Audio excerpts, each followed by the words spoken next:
Bismillahirrahmanirrahim. Assalamualaikum warahmatullahi wabarakatuh. Alhamdulillahirabbil alamin wal aqibatu lil muttaqin ala umuri dunya waddin. Asyhadu an la ilaha illallah wa asyhadu anna sayyidana Muhammadan abduhu wa rasuluh. Wa nusalli wa nusallim ala habibil karim sayyidina Mustafa sallallahu alaihi wasallam wa ala alihi wa ashabihi wa man tabi'ahum bi ihsanin ila yaumiddin. Subhanaka la ilma lana illa ma 'allamtana innaka antal alimul hakim. Rabbi shrah li sadri wa yassir li amri wa hlul 'uqdatam min lisani yafqahu qawli. Bismillahi ma syaa Allah la yasuqul khaira illa Allah ma syaa Allah. La yasrifus su'a illa Allah ma syaa Allah. Ma kana min ni'matin fa minallahi ma syaa Allah. Wala haula wala quwwata illa billah al-aliyyil azim. Allahumma anta rabbi la ilaha illa anta khalaqtani wa ana 'abduka wa ana 'ala ahdika wa wa'dika mastata'tu a'udzu bika min syarri ma sana'tu abu'u laka bi ni'matika 'alayya wa abu'u bi dhanbi faghfirli fa innahu la yaghfirudz dzunuba illa anta. Mari kita sama-sama baca doa ketika wabak ni.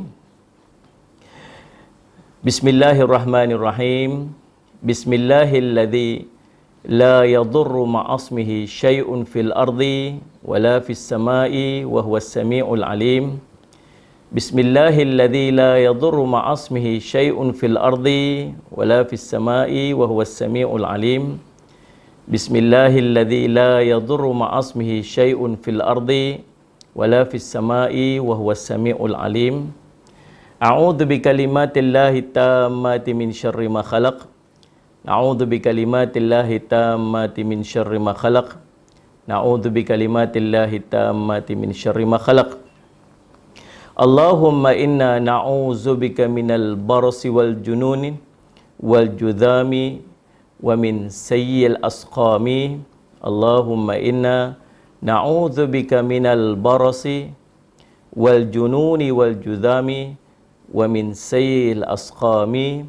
Allahumma inna na'udzubika minal barasi wal jununi wal judhami wa min sayyi'il asqami. Wa sallallahu ala sayyidina Muhammadin wa ala alihi wa sahbihi wa baraka wa sallam. Walhamdulillahi rabbil alamin. Alhamdulillah, segala puji dan syukur kita panjatkan kepada Allah Subhanahu wa taala.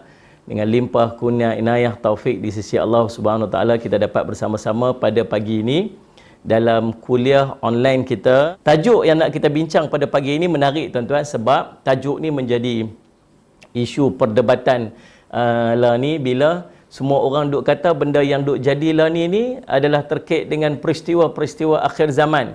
Nah, tanda-tanda akhir zaman di depan mata kita ni, wabak yang berlaku ini tanda akhir zaman. Apakah ni kita ni sudah sampai kepada pengakhiran dia? Cerita tentang roti lori roti Gardenia kena curi lah, kena rebut dah, dia pungkit lah, kata tengok macam mana Dajjal main nanti bawa roti, pasal apa roti. Oh, ni semua tuan-tuan, subhanallah, dia pemikiran umat kita ni yang cuba untuk relate apa-apa yang berlaku dalam suasana ini sebagai satu salih ala Sayyidina Muhammad yang disebut sebagai isu akhir zaman. Dan kita, dia satu benda yang subhanallah salih ala Sayyidina Muhammad, dari satu segi dia satu benda yang baik, sebab dia sentiasa duduk Allahumma salli ala Sayyidina Muhammad, menjadikan kita ni orang yang berfikir tentang tanda-tanda ataupun kejadian alam seperti yang disebutkan oleh Nabi sallallahu alaihi wasallam.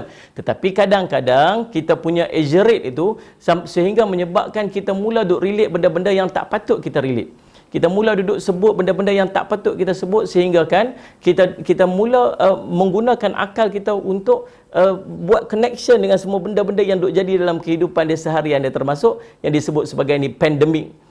wabak COVID-19 ni, subhanallah. Baik, kita nak tengok tajuk kita pada ini lah pandemik akhir zaman. Adakah pandemik ini sebenarnya benda yang terkait dengan akhir zaman? Adakah dia disebutkan oleh Nabi sallallahu alaihi wasallam? Adakah penutupan Masjidil Haram itu sendiri sebagai salah satu daripada tanda-tanda kiamat sebagainya? Mari kita nak tengok, dan mudah-mudahan insya-Allah daripada perbincangan kita pada hari ini semua orang akan mengambil manfaat dia, dan kita buat persediaan dan persiapan, dan conclusion ni nanti apa yang patut kita lakukan bila kita berada pada waktu dan ketika disebut sebagai akhir zaman ini. Baik, tuan-tuan yang dirahmati oleh Allah sekalian, mari kita tengok dulu apa maksud pandemik itu.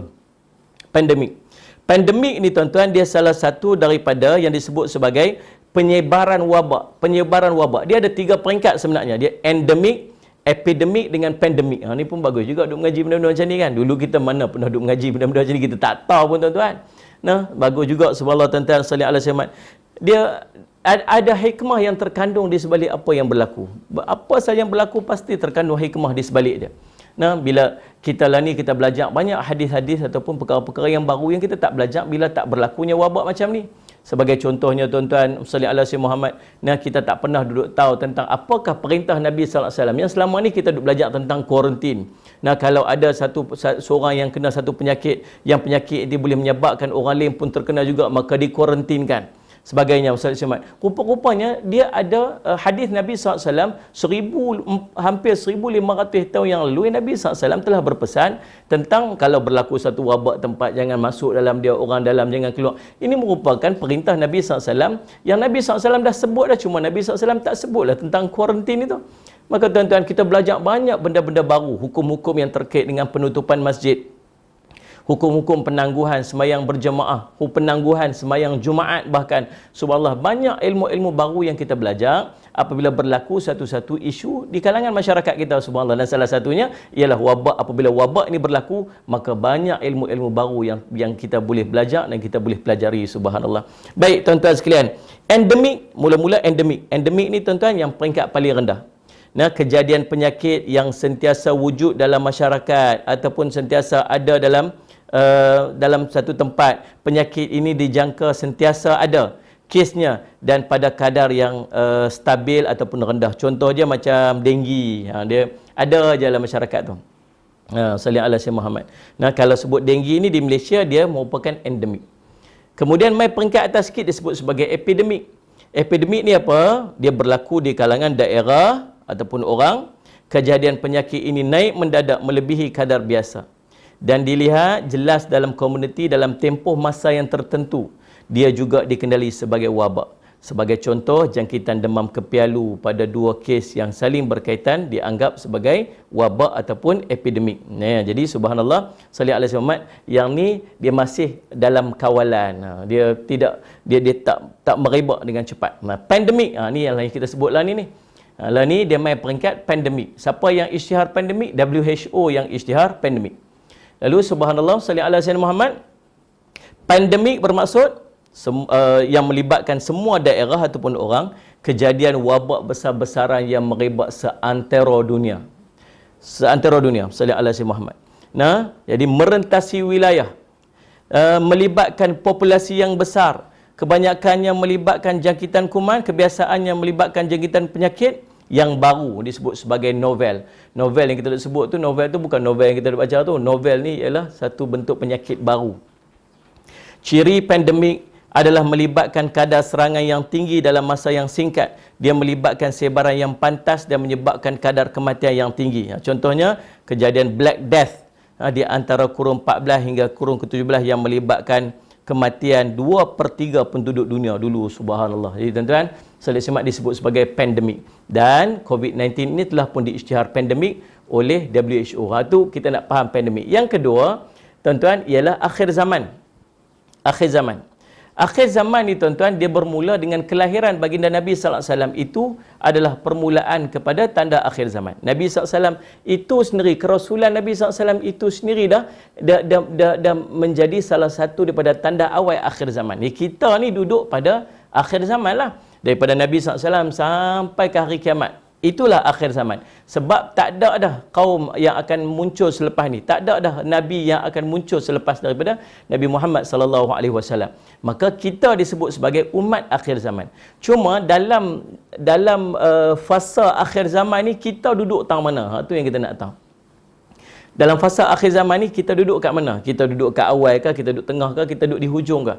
Nabi SAW pernah ceritakan kepada kita tentang disebut sebagai fasa-fasa akhir zaman. Fasa-fasa akhir zaman. Dalam sebuah hadis, Allahumma salli ala sayyidina Muhammad, riwayat Imam Ahmad rahimahullahu taala, Nabi SAW menyebutkan ada 5 fasa akhir zaman. 5 fasa akhir zaman. Muncul fasa kenabian di tengah kamu selama masa yang Allah kehendaki, kemudian Allah mencabutnya ketika Allah mengkehendaki. Nah, fasa yang pertama disebut sebagai fasa nubuwah. Fasa nubuwah. Tuan-tuan, salli ala sayyidina Muhammad. Saya nak minta, sekarang ni kita ada lebih kurang 300, hampir 400 orang yang menonton.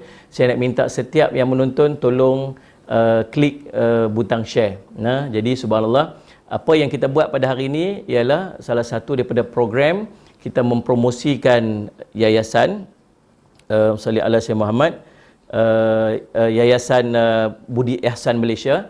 Dan kita mengharapkan bantuan daripada tuan-tuan yang menyaksikan kuliah online kita ni untuk kita sharekan, kita kongsikan supaya bukan sekadar kita mendapat manfaat ilmu, kita juga nak orang lain juga mendapat manfaat ilmu, dan bukan sekadar tu, kita nak supaya orang lain pun mendapat manfaat daripada Yayasan Budi Ihsan yang menganjurkan program kita pada hari ini, sebab rantaian yang akan dibuat oleh pihak yayasan dengan menyampaikan sumbangan kepada fakir miskin, orang-orang yang memerlukan itu sangat bermanfaat. Jadi walaupun tuan-tuan hanya tekan satu share saja, subhanallah, dia sangat bermanfaat bukan setakat pada kita, bukan setakat pada orang lain yang menumpang ilmu, tetapi juga kepada asnaf-asnaf yang mengambil manfaat daripada program-program yang dilakukan, disusun oleh pihak yayasan. Maka tuan-tuan, saya minta semua yang ada tolong sambil tengok ringan-ringankan tangan untuk just klik satu yang nama dia butang share tu. InsyaAllah mudah-mudahan jadi manfaat pada kita semua, insyaAllah mudah-mudahan. Baik. Nah, salli ala sayyidina Muhammad. Jadi subhanallah, salli ala sayyidina Muhammad. Yang pertama dia panggil fasa an-nubuwah. Fasa nubuwah ini fasa Nabi SAW bersama dengan para sahabat. Ini fasa paling istimewa dan fasa paling indah. Fasa yang paling istimewa dan fasa yang paling indah para sahabat melalui pada ketika tersebut. Jadi tuan-tuan sekalian, sahabat, cuma fasa ini berakhir dengan kewafatan baginda Nabi sallallahu alaihi wasallam. Habis Nabi SAW wafat, maka masuk fasa yang kedua. Fasa ini berlangsung selama, tidak termasuk waktu Nabi SAW belum diangkat menjadi Rasul. Nabi SAW diangkat Rasul, disebut fasa nubuwah, ini maksa kenabian. Jadi Nabi telah pun diangkat menjadi Rasul. Bermula daripada tahun sallallahu alaihi wasallam Nabi SAW diangkat menjadi Rasul, sehinggalah Nabi SAW wafat sekitar 23 tahun. Habis selesai. Masuk fasa yang kedua, kata Nabi SAW, kemudian munculnya fasa khilafah ala manhaj an-nubuwah. Khilafah ala manhaj an-nubuwah. Khilafah, satu sistem pemerintahan mengikut kepada manhaj, sistem, metod nubuwah kenabian. Zaman ini disebut sebagai zaman Khulafa ar-Rashidin. Zaman Khulafa ar-Rashidin. Bermula daripada zaman Sayyidina Abu Bakar, kemudian Sayyidina Umar, kemudian Sayyidina Osman, kemudian Sayyidina Ali. Dan Nabi SAW sebut dalam satu riwayat ini tentang tempoh 30 tahun. Jadi kalau Sayyidina Abu Bakar, Sayyidina Umar, Sayyidina Osman, Sayyidina Ali, sampai Sayyidina Ali dia cuma 29 tahun 6 bulan. Nah, ada lagi baki 6 bulan. Baki 6 bulan ni apa? Baki 6 bulan ini ialah zaman pemerintahan Sayyidina Al-Hasan ibni Ali ibni Abi Talib sibti Rasulullah sallallahu alaihi wasallam, cucu kepada baginda Nabi sallallahu alaihi wasallam. Jadi selepas habisnya penyerahan, sampainya kepada tempoh penyerahan kuasa daripada Sayyidina Hasan kepada Muawiyah, Sayyidina Muawiyah radhiyallahu anhu, maka pada kisah tersebut berakhirlah fasa yang kedua, disebut sebagai fasa khilafah ala manhaj an-nubuwah. Kata Nabi SAW, selama masa yang Allah kehendaki, kemudian Allah mencabutnya, dan ketika Allah mengkehendaki. Habis. Kemudian masuk fasa yang ketiga. Masuk fasa ketiga disebut masa muncul fasa raja-raja yang menggigit, mulkan adhan, kerajaan yang menggigit. Tadi khilafah, yang ni disebut kerajaan. Dia sebut sebagai kerajaan. Jadi subhanallah Ustaz, beza dah kekhilafahan dengan kerajaan. Mulkan. Menggigit ni maksud lagu mana? Kata ulama dua. Yang pertama, menggigit dengan maksud mereka cuba untuk beramal menggunakan sistem yang dibuat zaman Nabi dan zaman Khulafa' Ar-Rasyidin. Tetapi fitnah dah membarah, fitnah dah makin besar. Nak beramal macam zaman Nabi dan zaman Khulafa' Ar-Rasyidin ni dah susah dah. Maka nak beramal tu macam terpaksa menggigit dengan geraham-geraham depa ni. Maka itu disebut sebagai kerajaan yang menggigit. Yang kedua dengan maksud, kata ulama-ulama yang membahaskan isu tersebut, ialah salli alaihi Muhammad dengan maksud menggigit Allahumma salli alaihi Muhammad, jawatan tersebut tak mau dilepaskan kepada orang lain, melainkan dia inherit, dia turun kepada waris-waris dia, diwariskan kerajaan tersebut kepada pewaris-pewaris dia. Jadi ini yang dimaksudkan. Dan ulama-ulama membahaskan bila tempoh berakhirnya zaman tersebut, maka ulama menyebutkan, di antara yang menyebutkan ialah berakhirnya dengan habisnya kerajaan Islam. Tak ada lagi kerajaan Islam, habis kerajaan Islam, maka kerajaan Islam yang terakhir telah tumbang pada tahun 1924 dengan jatuhnya kerajaan Uthmaniyah di Turki. Itu yang dibahaskan ulama. Saya cuma menyampaikan apa yang disebutkan oleh ulama. Lalu tuan-tuan sekalian, salli alaihi Muhammad, habis. Dan kita pun tak duduk zaman tu. Zaman nubuwah pun kita tak duduk. Zaman Khulafa' Ar-Rasyidin pun kita tak duduk. Zaman kerajaan yang menggigit ni pun kita tak duduk. Habis kita duduk zaman bila? Masuk fasa yang keempat. Fasa yang keempat dia kata mulkan jabariyah. Kerajaan yang memaksa, kerajaan yang menekan, kerajaan yang salli alaihi wasallam Muhammad, bahasa kita mudah ni kita nak sebut mungkin diktator, mungkin macam itulah kan, salli alaihi wasallam Muhammad. Jadi subhanallah, tempoh ni kata Nabi SAW dalam hadis riwayat Imam Ahmad ni, dia kata kemudian muncul fasa penguasa yang memaksakan. Lalu salli alaihi Muhammad, selama masa yang Allah kehendaki, kemudian Allah mencabutnya ketika Allah mengkehendakinya. Jadi ini fasa yang keempat. Lalu habis fasa keempat, masuk fasa yang kelima. Fasa yang kelima disebut khilafah ala manhaj an-nubuwah. Macam dengar dah. Memang betul. Fasa kedua tadi ni. Fasa kelima ni dia akan balik macam fasa kedua ni. Fasa khilafah ala manhaj an-nubuwah. Fasa satu bentuk kekhilafahan yang balik seperti mana zaman kenabian. Waktu ni waktu terindah, macam kita tak mampu dah nak duduk zaman Nabi, kita tak mampu duduk zaman para sahabat. Tapi siapa yang melepasi duduk zaman ni, dia akan merasakan keindahan macam mana pemerintahan para sahabat dulu ni. Indah waktu ni. Maka dibincangkan secara panjang oleh alim ulama. Di antara ulama-ulama yang membincangkan menyebutkan bahawa ini adalah fasa balik kepada pemerintahan Nabi Isa alaihi salam.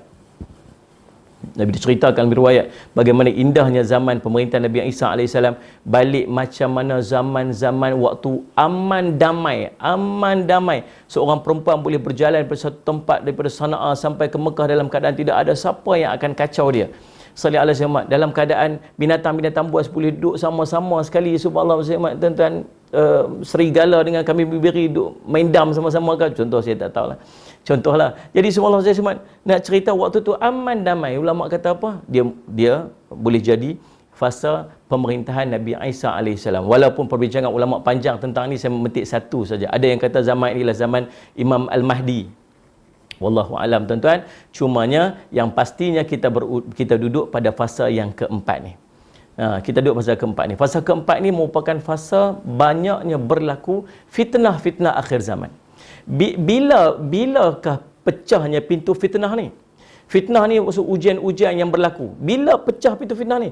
Pecahnya pintu fitnah ni tuan-tuan ialah salli alaihi Muhammad bila matinya ataupun wafatnya Sayyidina Umar radhiyallahu an. Demikian disebutkan oleh Huzaifah Al-Yamani radhiyallahu an bila ditanya kepada dia tentang siapakah yang dimaksudkan oleh Nabi SAW dengan kematian yang pecah pintu fitnah. Pecah ni maksud bukan boleh tutup balik dah. Pecah ni maksud burst, boom, tak boleh tutup balik dah. Apa dia ni tuan-tuan? Fitnah. Waktu bila? Waktu zaman dengan kewafatan Sayyidina Umar radhiyallahu an. Bila wafat saja Sayyidina Umar radhiyallahu an, maka waktu tu pecahlah pintu fitnah. Bila pecah pintu fitnah ni, fitnah tu dia makin besar, makin besar, makin besar, makin besar, makin besar, makin besar.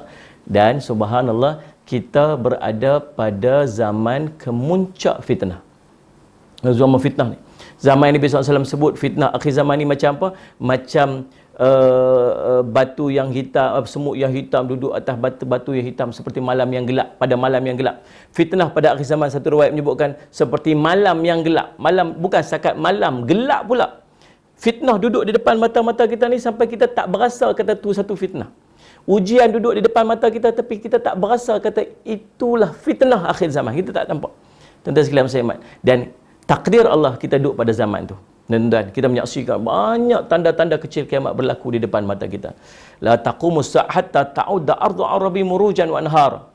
Tak akan berlakunya kiamat sehingga kamu melihat tanah Jazirah Arab menjadi hijau dan dipenuhi dengan sungai-sungai. Kita tengok dah tuan-tuan, sallallahu alaihi wasallam. Kita tengok Nabi SAW sebut tentang aktsaru al-harju. Banyaknya al-harju. Sahabat kata, al-harju Rasulullah, apakah itu al-harju Rasulullah? Al-qatlu, pembunuhan. Kita dah tengok di depan mata-mata kita. Nabi SAW sebut, anta walidatu rabbataha, kamu melihat seorang ibu melahirkan tuan-tuan dia. Seorang ibu melahirkan tuan-tuan dia, dengan maksud kata apa? Subhanallah, banyaknya anak derhaka di akhir zaman. Banyaknya ibu, anak-anak yang memperhambakan ibu dan ayah dia dalam keadaan tak sedar. Tuan-tuan sekalian, suruh mak ayah dia duduk di rumah dia, tolong jaga rumah dia, tolong jaga anak dia, tolong bersihkan rumah dia, tolong buat benda-benda macam dalam keadaan langsung dia tak bayar apa-apa upah sebagainya tuan-tuan. Memperhambakan ibu dan ayah dia dalam keadaan dia tak sedar. Berapa ramai berlaku, dan ini berlaku di depan mata-mata kita. Tapi kalau kita sebut benda yang macam tu, dia dikata apa? Alah, ini fenomena alam, alah ini biasa, ini apa sebagainya. Nak kata fitnah duduk di depan mata tapi dia tak berasa kata tu satu fitnah. Tuan-tuan sekalian, berlaku gempa bumi yang dahsyat. Nabi SAW sebut di antara tanda akhir zaman ialah banyak berlaku gempa, banyak berlaku tanah runtuh. Ini benda-benda yang jadi depan mata kita, dan kita justify dengan benda-benda tersebut. Kita kata apa? Ini fenomena alam. Ini biasalah, ini fenomena alam semula jadi. Sallallahu alaihi wasallam. Ini bukan pasal, janganlah duk.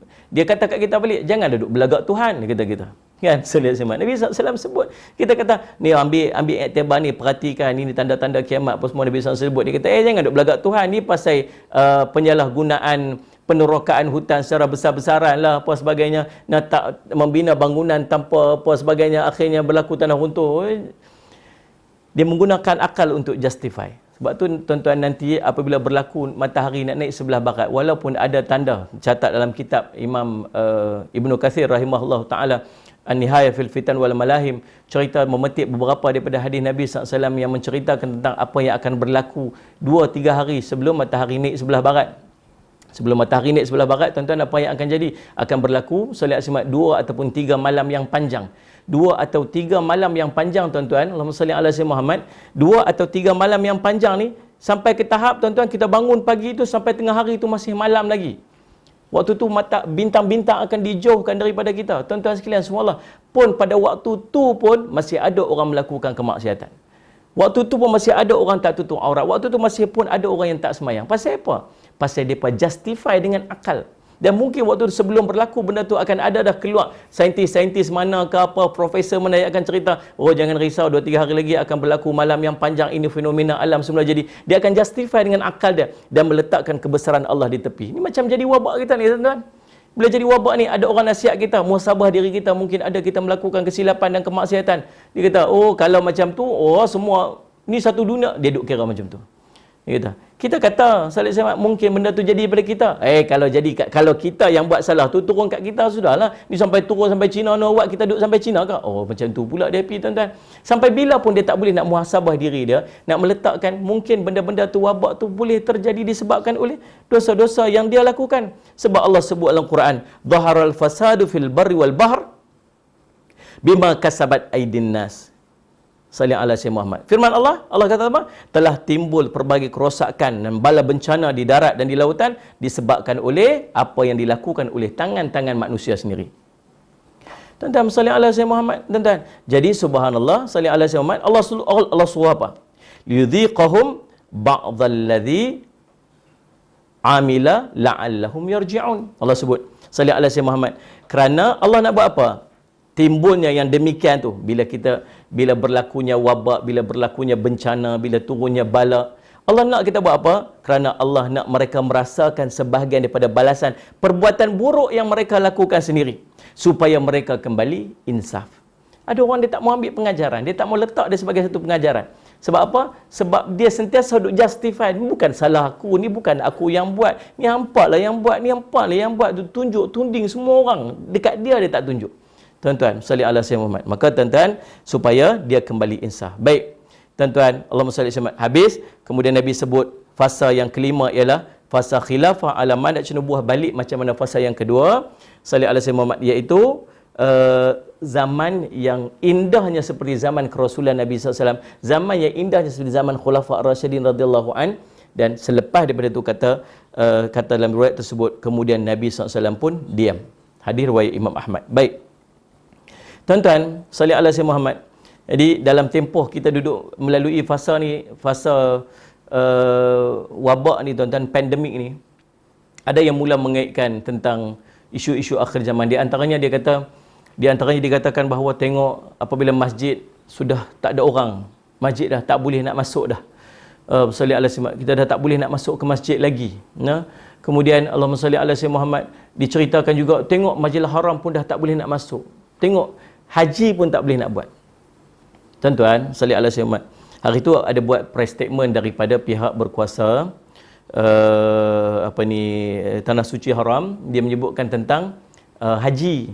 Dia tak sebut kata haji, tak ada. Dia sebut salli ala Sayyidina Muhammad, mereka belum membincangkan lagi tentang bagaimana keadaan yang haji pada tahun ini. Cuma dia minta supaya orang tak perlulah buat persediaan, tak perlulah buat booking hotel semua lagi, sebab benda ni masih belum jelas, belum pasti. Oh, dia dah buat caption dah apa, haji tak ada tahun ni, dah sebab merata-rata. Salli ala Sayyidina. Jadi tuan-tuan, sampai ada mengaitkan apa, oh tak ada haji, dah tak ada haji tahun ni, inilah tanda besar kiamat, inilah tanda yang akan berlakunya kiamat sebagainya.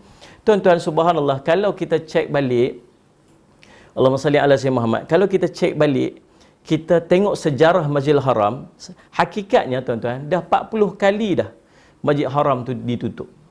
Masjidil Haram dah ditutup selama sebanyak 40 kali. Bermula daripada tahun 865 sehingga tahun 1987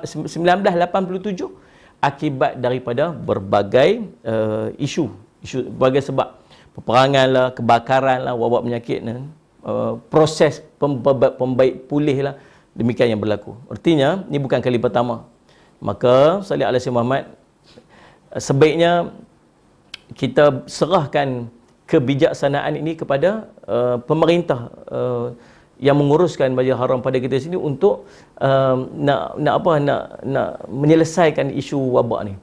Tuan-tuan, ini tempat perhimpunan manusia. Jangan sampai nanti disebabkan kita nak juga tu, akhirnya tempat itulah akan mencetuskan wabak dan orang akan menyalahkan Islam. Tengok orang Islam ni sampai tak ni, tengok orang Islam ni.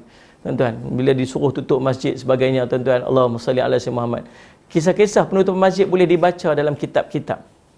Berlaku salli ala Sayyidina Muhammad di Cordova, berlaku pada zaman ketika Imam Ahmad bin Hanbal radhiyallahu an, cerita tentang kisah-kisah penutupan masjid yang telah berlaku sebelum daripada ni. Tuan-tuan, dan ini merupakan salah satu daripada ajaran dalam agama untuk menghentikan wabak. Nabi SAW menyebutkan tentang kalau ada wabak, jangan masuk orang dalam tu, jangan keluar. Salli ala Sayyidina Muhammad. Orang yang sakit jangan pergi kepada orang yang sihat sebagainya. Ada benda-benda yang berlaku yang dia panggil ajaran baginda Nabi SAW yang perlu kita ikut. Maka kita ikut saja. Dan dia mudah-mudahan dia akan menjadi contoh yang terbaik kepada orang-orang yang belum Islam. Tengok macam mana orang Islam menguruskan apabila berlakunya satu-satu wabak.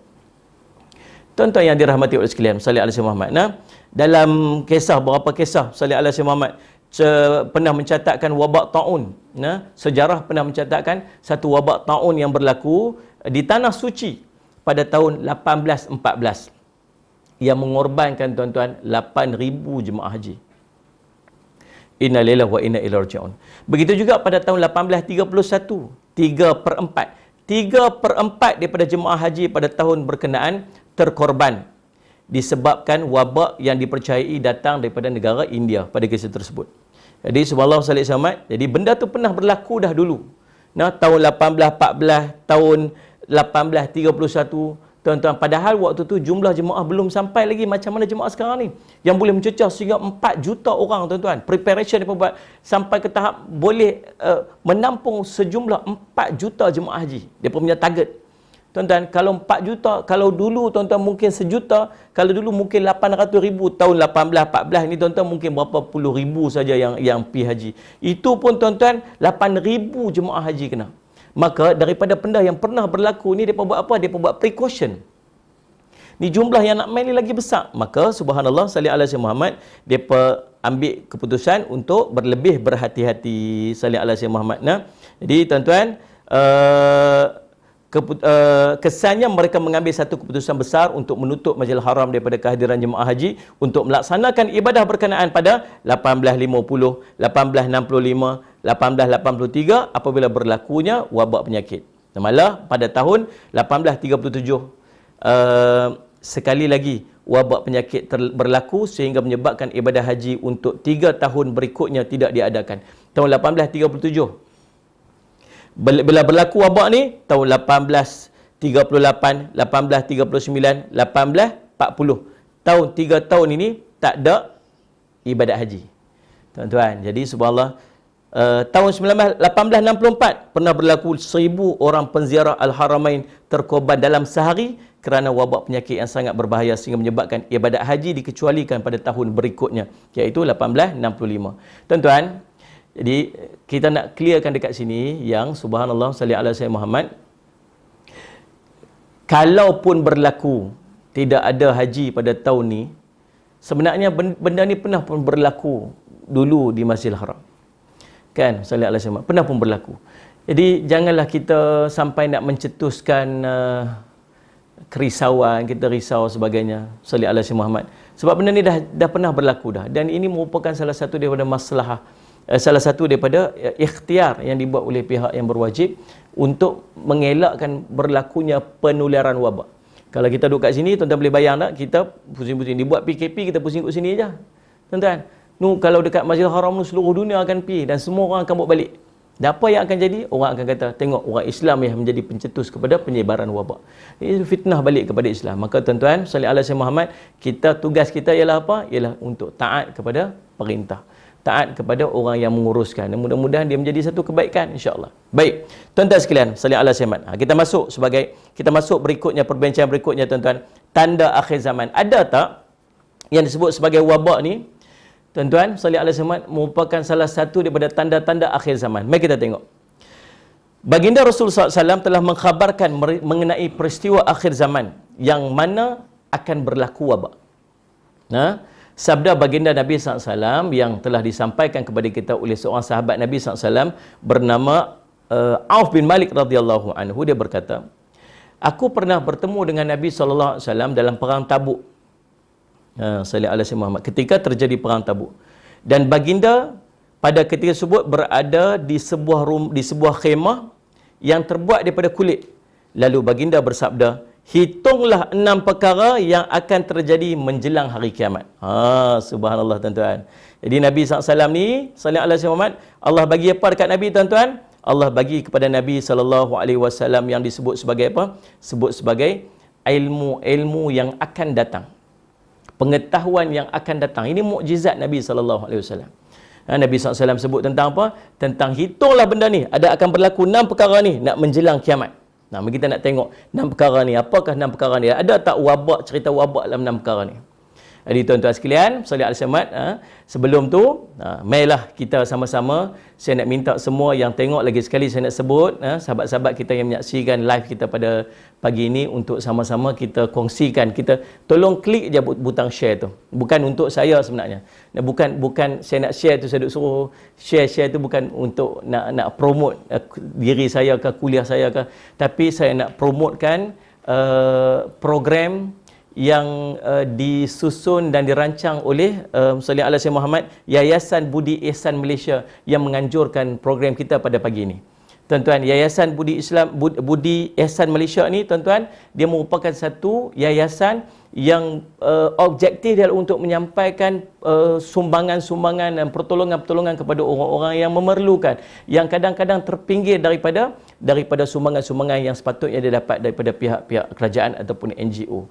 Jadi ini sebagai, saya sangat respect dan saya sangat appreciate usaha ni. Jadi saya nak minta tuan-tuan kita share ni sebab apa? Sebab nak bagi orang kenal Yayasan Budi Ihsan ni.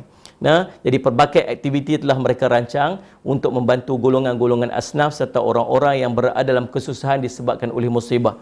Bantuan yang diberikan adalah dalam pelbagai bentuk, seperti bergantung kepada permintaan dan kesesuaian yang difikirkan patut oleh ahli lembaga pengarah, ahli lembaga pemegang yayasan, pemegang amanah yayasan. Jadi, dan yang paling penting, tuan-tuan yang Allahumma salli ala sayyidina Muhammad menyumbang melalui yayasan ini, dia sebarang derma yang dihulurkan oleh orang ramai kepada yayasan akan diberikan perlepasan cukai oleh lembaga hasil dalam negeri. Itu yang paling penting. Jadi bukan setakat kita dapat menyumbang, kita juga orang-orang yang boleh apply untuk perlepasan cukai, insya-Allah. Tuan-tuan, saya lagi sekali saya nak minta dengan rendah hati saya minta semua yang tengok ni untuk sama-sama kita share video ini supaya hebahan tentang Yayasan Budi Ihsan ini dapat sampai kepada orang-orang lain dan orang-orang yang di luar sana yang berhajat untuk menyumbang, dan yang paling penting kita nak supaya ramai orang yang boleh mendapat manfaatnya, insya-Allah. Baik tuan-tuan sekalian, 6 perkara kata Nabi SAW. Hitunglah 6 perkara yang akan terjadi menjelang hari kiamat. Yang pertama, kewafatanku, kata Nabi SAW, kematianku. Yang pertama, tanda kiamat yang pertama yang Nabi SAW sebut ialah dengan kewafatan Nabi SAW.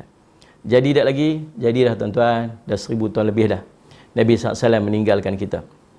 Tuan-tuan, itu yang pertama. Sallallahu alaihi wasallam Muhammad. Yang kedua, pembebasan Baitul Maqdis. Yang kedua ialah pembebasan Baitul Maqdis. Sallallahu alaihi wasallam Muhammad. Jadi, bukti kembalinya Baitul Maqdis ke tangan umat Islam sebelum peristiwa-peristiwa besar akhir zaman berlaku dapat dilihat dalam hadis yang diriwayatkan oleh Muaz bin Jabal radhiyallahu an. Nabi SAW menyebutkan makmurnya Baitul Maqdis, sallallahu alaihi wasallam Muhammad, musnahnya Yathrib, Allah Rabbi, musnahnya Yathrib, berlakunya perang besar, Malhamah Kubra, berlakunya perang besar, berlakunya pembukaan Konstantinopel. Berlakunya pembukaan Konstantinopel, maka keluarlah Dajjal. Kemudian baginda memukul dengan tangannya ke atas paha atau bahu orang yang berbicara dengannya, kemudian berkata, sesungguhnya perkara ini adalah benar sebagaimana engkau berada di sana, atau sebagaimana atau seperti mana engkau duduk. Orang yang dimaksudkan itu ialah Muaz bin Jabal. Muaz bin Jabal duduk depan Nabi sallallahu alaihi wasallam. Lalu Nabi SAW kata dekat Muaz bin Jabal, disaksikan oleh sahabat Nabi SAW yang lain, sallallahu alaihi wasallam, tuan-tuan. Lalu Muaz bin Jabal meriwayatkan hadis ini, dia sebut tuan-tuan, sallallahu alaihi wasallam, Nabi SAW cerita perkara-perkara yang berlaku dekat-dekat dengan kiamat. Nah, Nabi kata apa? Makmurnya Baitul Maqdis. Makmur dengan dua maksud. Ulama duk bahas. Makmur ni seperti yang disebutkan oleh Imam Abu Tayyib Muhammad Syamsul Haq Al-Azim, penulis kitab Aun Al-Ma'bud, yang mensyarahkan kitab Sunan Abi Daud, menyebutkan maksud kepada makmurnya Baitul Maqdis ini ialah dengan ramainya penduduk, banyaknya binaan dan banyaknya harta.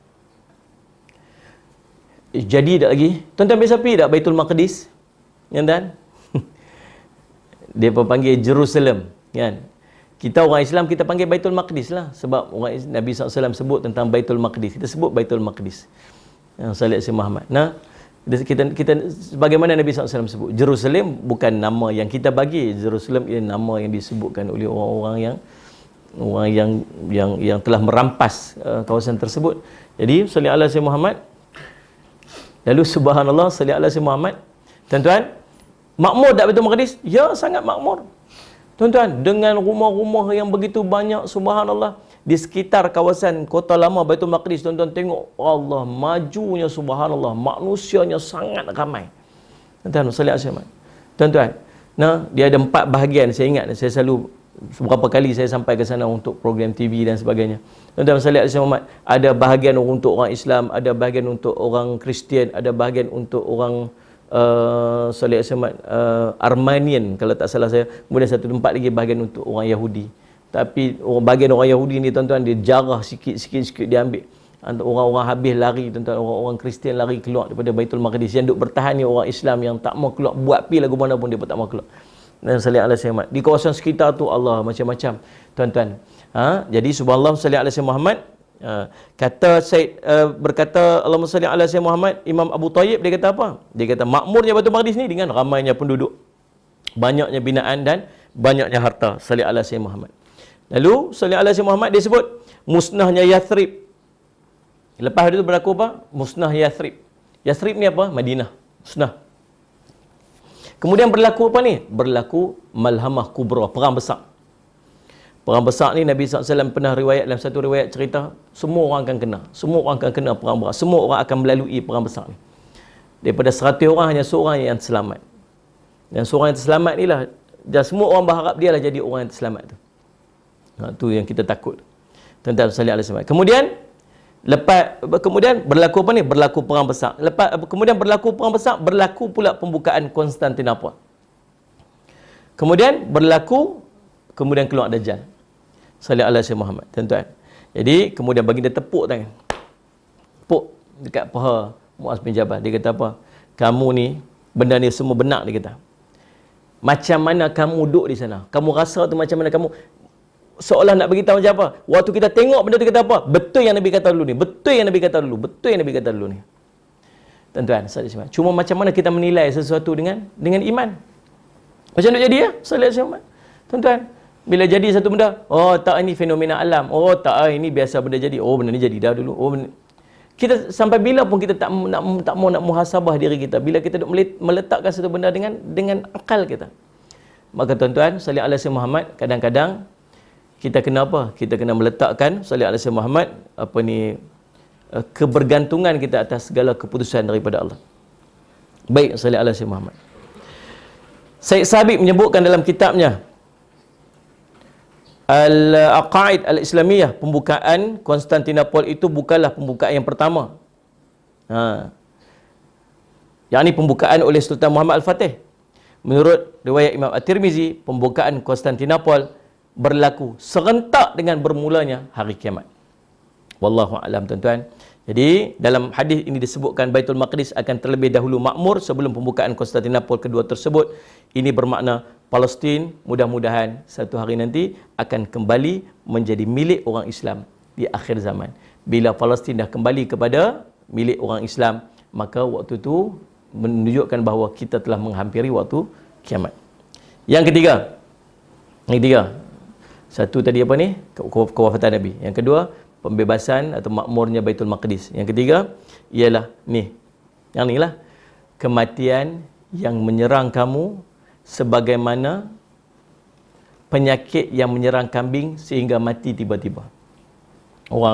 Orang bela kambing dia tahu kalau ada satu jenis penyakit yang mai, sekali dia akan merebak habis kambing-kambing yang lain. Mati banyak. Tuan-tuan, orang bela ayam pun sama sebagainya. Sallallahu alaihi wasallam. Tuan-tuan, dia akan jadi macam ni dekat akhir zaman. Berlakunya kematian, banyak kematian yang berlaku, sallallahu alaihi Muhammad, berlaku di jalan-jalan. Dalam satu hadis yang lain Nabi SAW menyebutkan, inna min amartis sa'ah, sallallahu alaihi Muhammad, sesungguhnya di antara tanda-tanda kiamat, kata Nabi sallallahu alaihi wasallam, sallallahu alaihi Muhammad, iaitulah sallallahu alaihi Muhammad, banyaknya berlaku kematian secara mengejut. Mautul fujjar, sallallahu alaihi Muhammad. Mautul sallallahu alaihi Muhammad, bukan mautul fujjar pula. Sallallahu alaihi Muhammad. Nabi SAW sebut sallallahu alaihi Muhammad, sungguhnya di antara tanda-tanda kiamat ialah sallallahu alaihi Muhammad, banyaknya berlaku kematian yang mengejut. Nabi SAW sebut dalam sebuah hadis. Walaupun ada ulama yang menyebutkan tentang kedudukan hadis ini dhaif, tapi dia disokong oleh banyaknya hadis-hadis yang lain yang menceritakan tentang kejadian yang berlaku. Maka tuan-tuan sekalian, sallallahu alaihi Muhammad, tuan-tuan, Nabi SAW sebut antara sallallahu alaihi Muhammad,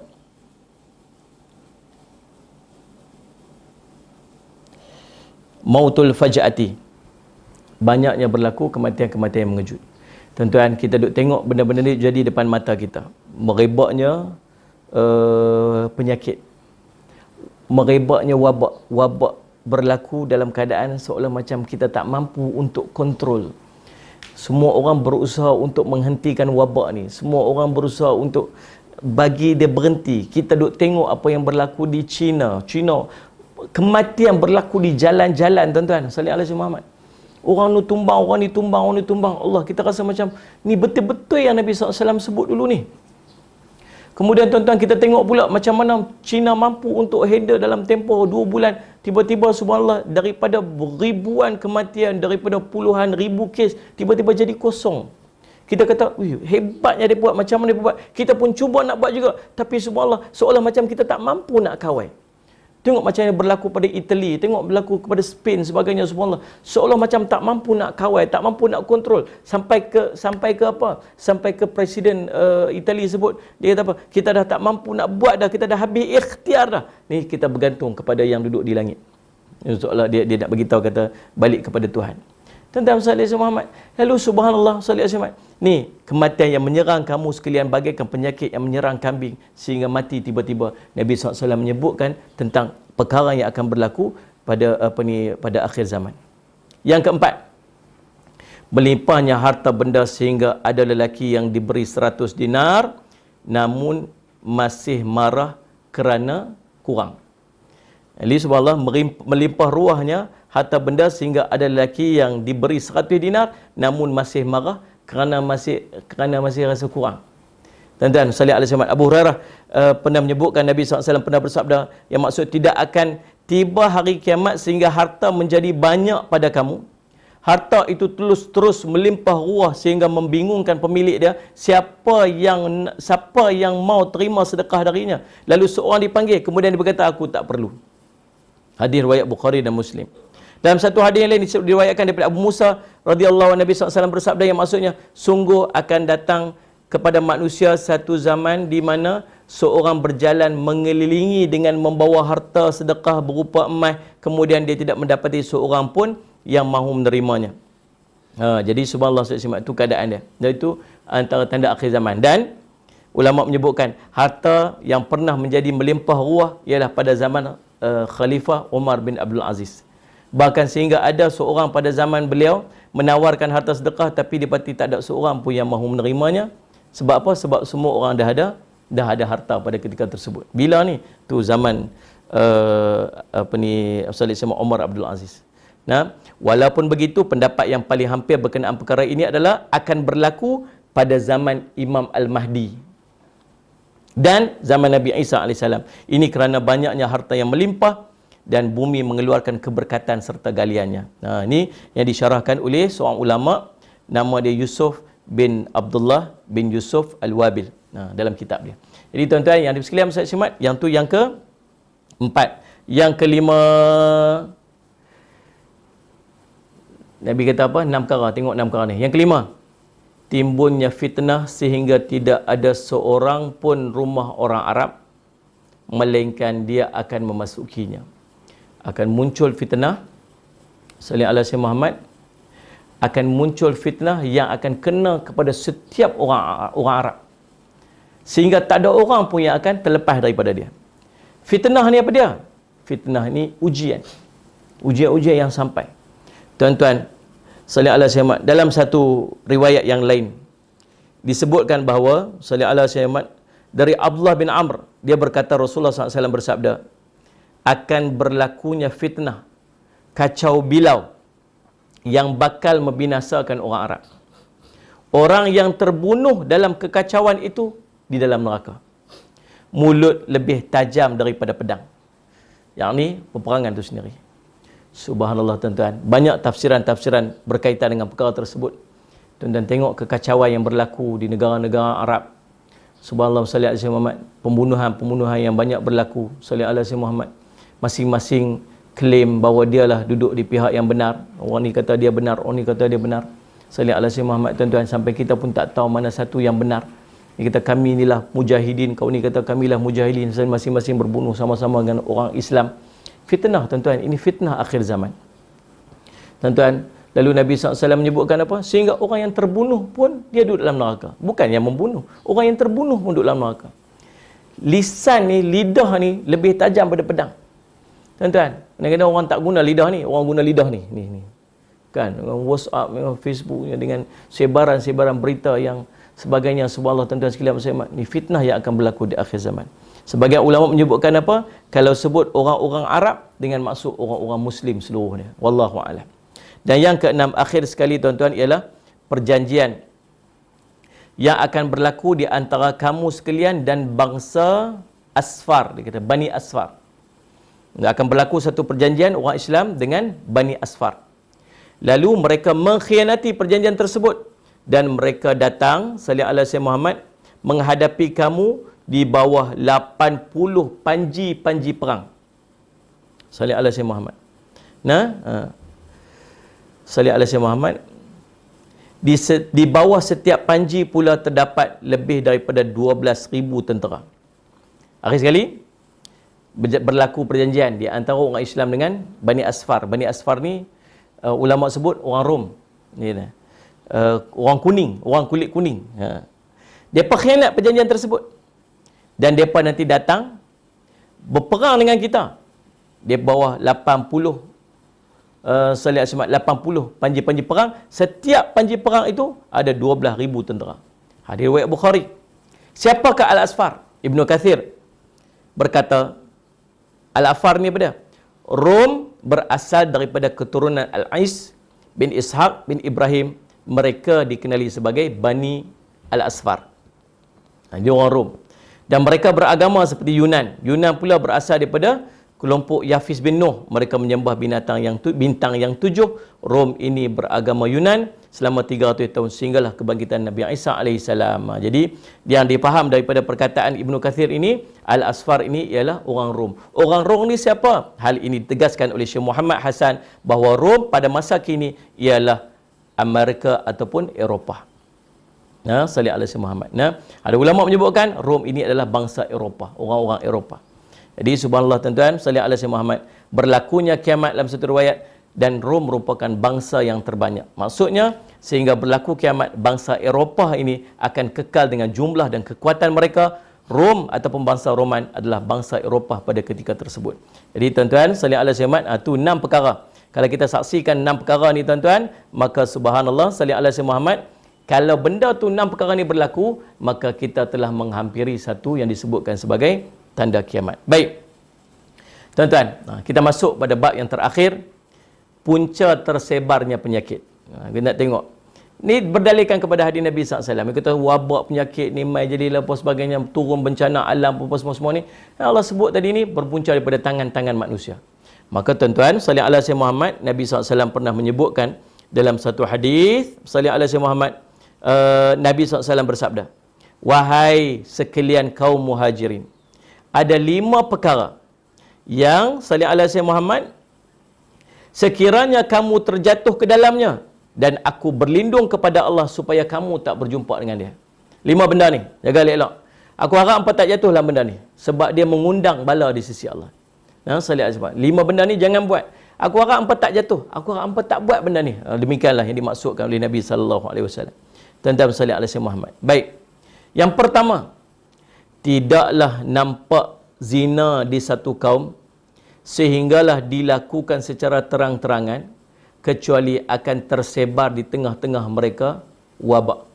Dalam hadis disebut ta'un dan penyakit-penyakit yang tidak pernah menjangkiti generasi sebelum dia. Yang pertama ni tuan-tuan, apa yang mengundang wabak? Dalam hadis disebut ta'un. Dan Nabi SAW juga menyebutkan tentang penyakit-penyakit yang orang dulu tak pernah tengok.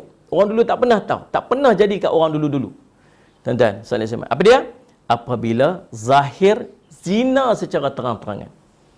Tuan-tuan, orang banyak melakukan zina. Tadi saya duduk tengok-tengoklah juga statistik. Oh, subhanallah, menakutkan tuan-tuan tahu tak? Sallallahu alaihi wasallam Muhammad. Satu hari, average 50 anak sallallahu alaihi wasallam yang dilahirkan oleh dia disebut sebagai apa? Wanita-wanita remaja ni. Umur 16 tahun ke bawah. Tuan-tuan, mencecah 50 orang satu hari. Subhanallah tuan-tuan, Ustaz Syumat. Nah, takut kita tuan-tuan. Benda duk jadi depan mata-mata kita. Sampai saya terbaca tadi, dia buat baby hatching.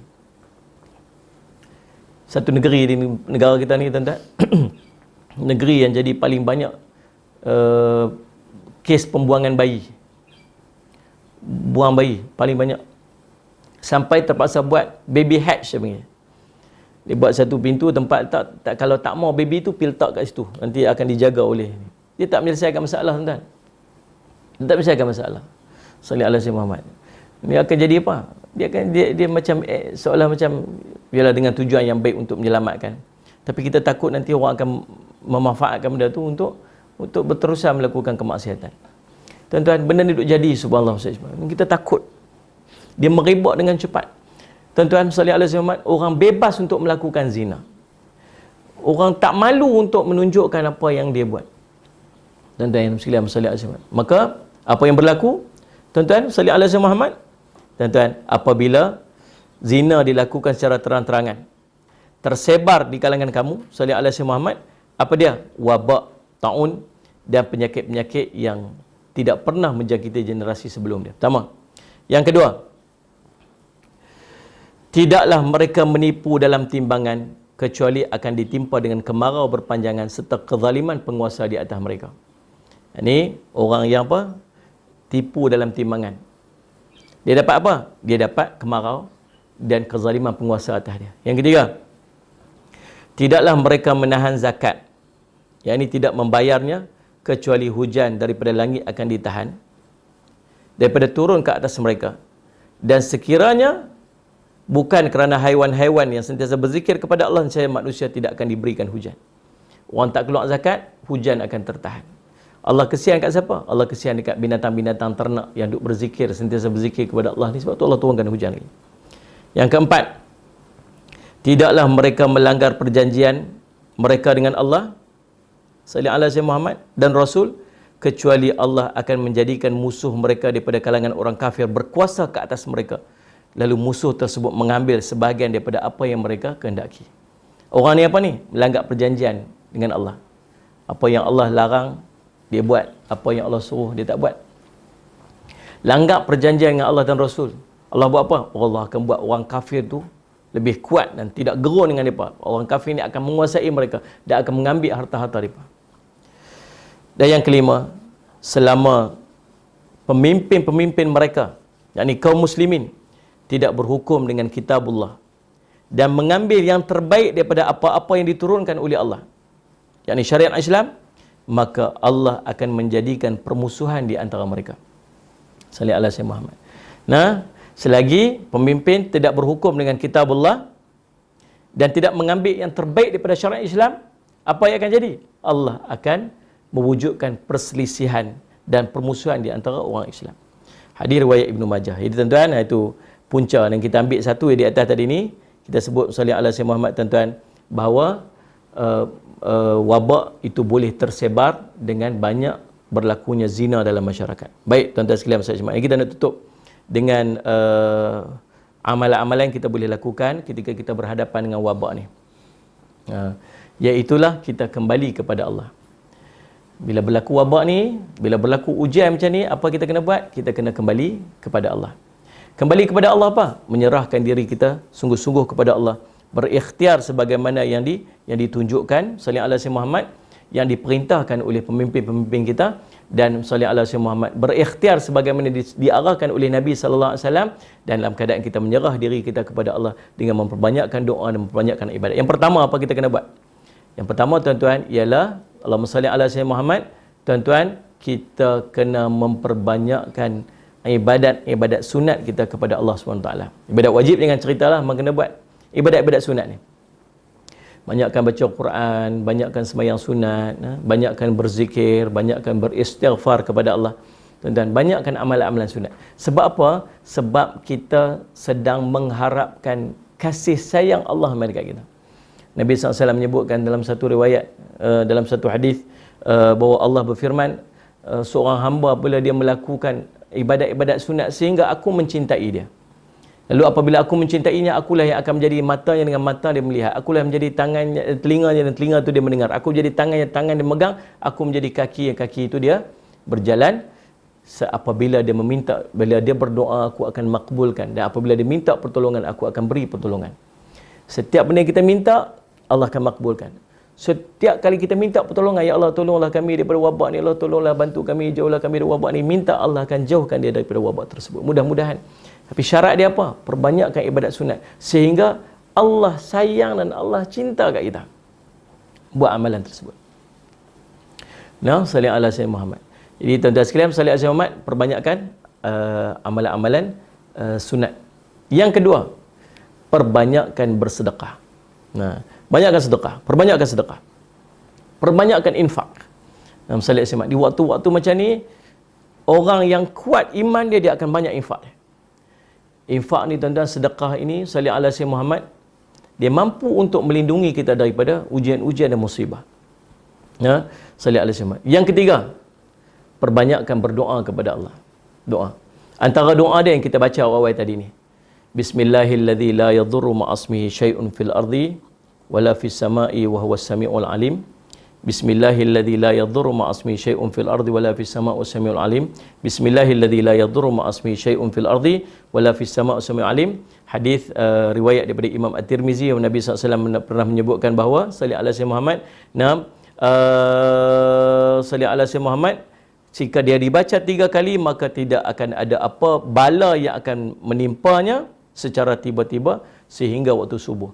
Kalau dia baca waktu malam tu, salli ala Sayyidina Muhammad, dia baca pada waktu malam, dia baca waktu asar lah, lepas asar tu sampai subuh tak ada akan satu bala atau musibah yang boleh menimpa secara tiba-tiba. Dan saat dia membacanya pada ketika waktu subuh sebanyak 3 kali, maka tidak akan ditimpa oleh bala yang datang secara tiba sehingga pada waktu malam. Nah, hadis ni riwayat Abu Daud. Pertama, salli ala Sayyidina Muhammad. Yang kedua, kita baca apa ni tuan-tuan? Kita baca doa salli ala Sayyidina Muhammad. Allahumma inni a'udzu bikalimatillahi tammati min syarri ma khalaq. A'udzu bikalimatillahi tammati min syarri ma khalaq. A'udzu bikalimatillahi tammati min syarri ma khalaq. Nah, ini pun kita amalkan 3 kali pagi dan 3 kali petang, sama dengan kita baca bismillahilladzi itu. Kemudian yang ketiga tuan-tuan ialah salli ala Sayyidina Muhammad. Kita baca doa, sebuah doa yang diriwayatkan oleh Abu Daud radhiyallahu an rahimallahu taala. Dia kata Nabi SAW ajak dekat kita, Allahumma inni a'udzubika minal baras wal junun wal judam wa min sayil asqami wa min sayil asqam. Allahumma inni a'udzubika minal baras wal junun wal judam wa min sayil asqam. Allahumma inni a'udzubika minal baras wal junun wal judam wa min sayil asqam. Hadis riwayat daripada Abu Daud. Ya Allah, kami berlindung kepadamu daripada penyakit sopak, kami berlindung denganmu daripada penyakit sopak, penyakit gila, penyakit kusta dan semua penyakit-penyakit yang buruk. Tuan-tuan, itu di antara amalan yang boleh kita buat. Dan salli ala Sayyidina Muhammad tuan-tuan.